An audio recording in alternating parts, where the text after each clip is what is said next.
Welcome to the bright side of the moon, a journey of magic and wonder, and most of all, beauty.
Chapter 16. My family come to visit.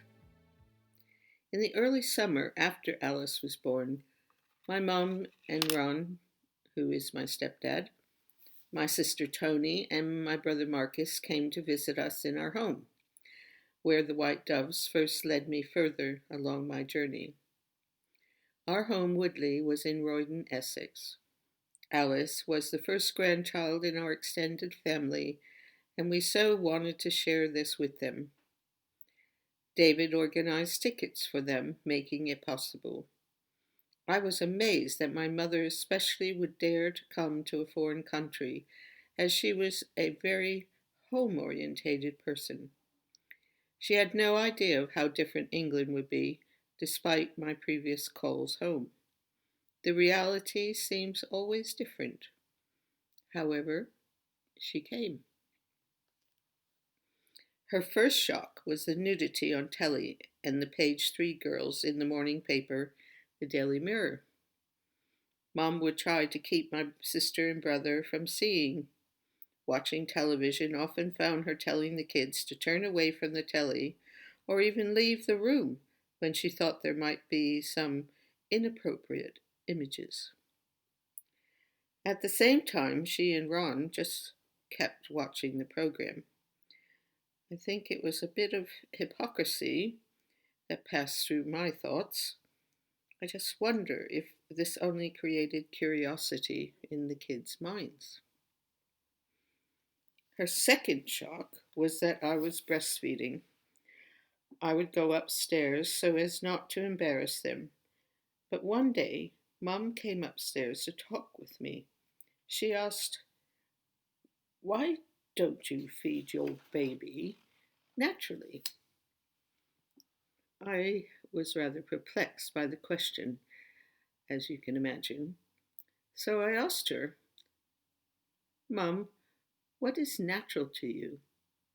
And she replied, "Why, feeding her with a bottle." Her reply left me astonished. She later said that she had tried with one of her children of 5, but couldn't get on with it. Modesty, she said. I was too shy to breastfeed in public or amongst guests, and it was not custom in the United States in her day. She found the whole process of hiding away in some room difficult, but equally, she could not do what we did either. There was yet another aspect of how we chose to raise our baby, which she found rather challenging. We slept together in our bed with Alice for the first 6 months. It was quite bonding to have her close, safely resting between us, after which she slept in a room next door on a mattress upon the floor. My mom exclaimed, "What, you don't use a cot?" No, Mom, many cultures do not use them. Mum was not the only one concerned about this. It seemed too extreme in others' minds. I never quite understood why.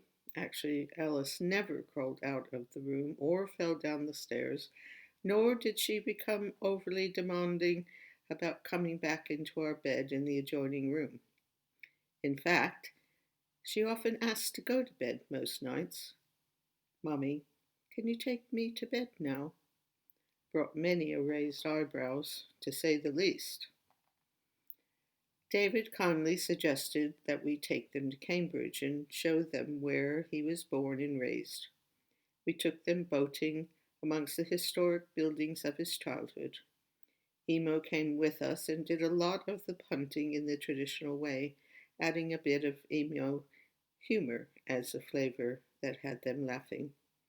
I loved sharing this time with Tony and Marcus, for I had missed most of their early childhood. I left for college when they were just little. I think I became a storybook character our parents often spoke about during dinner. I was real and loved them, and as years went by, we have come closer and closer, which I truly treasure. It has always been a bit trying at times, dealing with the difference of parents' thought forms of how things should be and not be. My dad and my stepmother, Agnes, also had come over. And honestly, they were a little bit easier to deal with. My mother is a very sensitive person and very high strung in a way.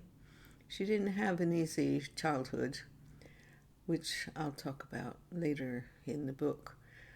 My father worked for an electrical company.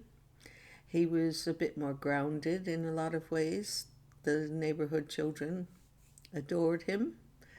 But even still, over time as I was growing up, he too became a challenge because I was rather forward thinking and daring. And, I was a hippie. Oh my goodness.